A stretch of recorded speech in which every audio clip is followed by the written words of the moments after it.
Hi! This is Rose. And this is Ris Ivij, and welcome back to Lingaw-lingaw sa mga Yads TV!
Maayong adlaw mga Kawangils and welcome sa kasanatian sa mga Yads. Duha ka makisikat na Yads ang nagtrending karon sa social media kung diin nagkainit pag-ayo ang ilahang issue. Kung atong intupiyon kung unsay sigdanan sa ilang pag-away o ang opinyon sa mga kadaghanan. Ang duha ka mga sikat na Yads na among buot ipasabot kay si Awra Briguela o si Yads YouTube vlogger Buknoy Glamurr. Nagsugod kini kung diin nagpost og usa ka videos kay Yads Buknoy nga kita kayo nga gikan sa Tagay ug nahubog gyud si Yads Buknoy. Og ato ning masaksi sa video nga naglakaw-lakaw sa kadalanan ug wala nagsulog og face mask ang labaw sa tanan lapas na sa curfew hours. Og ang pinaka-worst, nagsyagit-syagit og sinong single. Sana all may jowa. Sana all chismosa. Sana all may pera na demonyo ka. Og punuhay mga Kawangils na ay ning agi na police patrol ug nagdali-dali siya og padagan aron magtago. Og tungod ni ini, wala na po gani kay Yads Awra na mag-express sa iyang opinion kabahin sa video nga gipost ni Yads Buknoy. Sa official Twitter account ni Yads Awra, nag-post siya. Sana all nakakalabas ng walang face mask. Sana all nasunod sa protocol. At sana all walang curfew yung lugar. Pero syempre, wala po napapili ang atong Yads Buknoy. Nag-post po siya sa iyang Twitter account na wala nag-mention og ngalan, pero klaro kaayo na para gyud ni Yads Awra. Laki talaga ng galit sa akin ng isang influencer dyan. Imbis na i-DM ako, para sabihan na mali ako, siniraan pa nga. Og diri na gyud nagsugod ang kainit sa ilang issue kung diin si Yads Buknoy o si Yads Awra nagtinubagay na gyud sila sa Twitter. Mao kini ang tibuok conversation sa panagtinubagay nila sa ilang official Twitter account.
Kawangils, mas naka-intense pa ang ilang issue after nag-post na pod si Yads Buknoy sa conversations sa ilahang mga managers.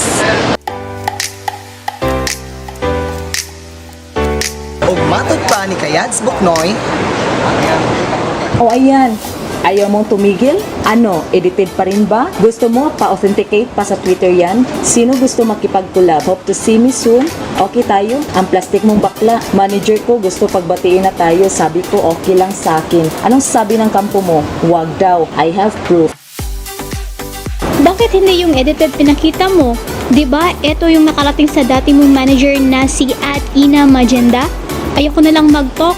Pangit mong gumanap, nagiging luma. Wala nagpapildi na pod si Yads Buknoy ug ang iyang giingon. Oh dear, that's not the point. You said here sa convo natin na you wanted to help and support me. You want to meet up. I admired you pa naman, kala ko totoo ka. I think you need to drink 10 glasses of water a day para maliwanagan ka. Baka 8 glasses lang intake mo. Hashtag, drink your water, be. O gi-clarify ni Yads, Awra. Hope to see you soon to clarify everything, not to collab with you. Gets mo? Ganda-ganda ng English ko dyan, hindi mo pa din naiintindihan. Eh pa yan, August na ngayon. Nagbago ng isip ko nang malaman ko totoong kulay mo, be. Ang issue lang dito ay ang paglabag mo sa batas. Bakit parang ang layo mo na? Tsaka, huwag ka na mag-English kasi clarify at collab nga naguguluhan ka. I want to help and support you before, but now, I don't think so. Mukha bang may susuporta pa sa'yo kung puro kamalian pinapakita mo? Pa-hashtag ka pang hashtag drink your water, be. Ikaw nga tong mukhang dehydrated. I sleep. Og ang last banat ni Yads Buknoy, Ay, dami na agad sagot. Galit na siya. Di po ako lalaban. Takot ako sa muscles mo, be. Sleep well. Hashtag Borta. pero sa katapusan mga Kawangils, ning give up na lang si Yads Buknoy og niingon na lang og I'm already crucified. Hindi ako magpapaawa sa inyo. Accuse me, hate me, drag me down. It's fine, but for my family and my future, gagawin ko lahat. Magtatrabaho ako para may makain. Thank you everyone. I'm done here. Hashtag Team Awra. Hashtag you win. Hashtag white flag is up. Hashtag too many perfect people. Tungod niini mga Kawangils, adunay mga pipila kasikat na mga vloggers na nag-post pod sa ilahang pagkadismayado ni Yads Buknoy sama sa YouTube vlogger Jason Manabat.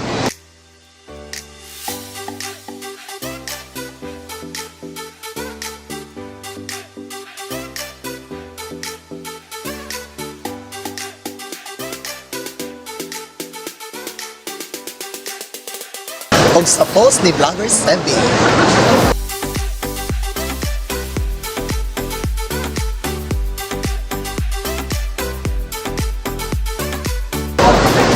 Alright mga Kawangils, unsa pa may masulti ninyong kabahin sa kasanatian sa atong mga Yads issue?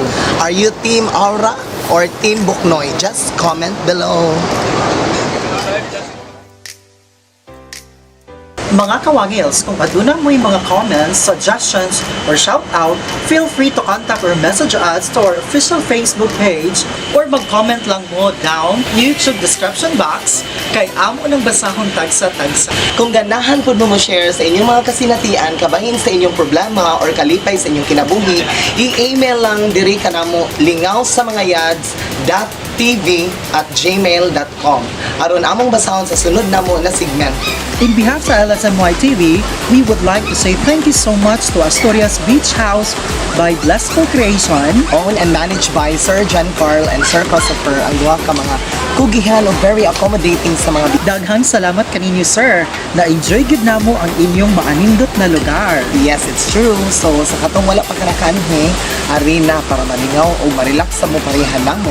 Sa ngalan sa kong kauban sa LSMY TV nga si Kawangil Oulej, ako si Rose. O ako po si Rose Ris Ivij, nagingon kaninyo pag-usab, daghang salamat. O magkita-kita ta sa sunod na mong videos. Diri lang sa Lingaw-lingaw sa mga Yads TV. Bye!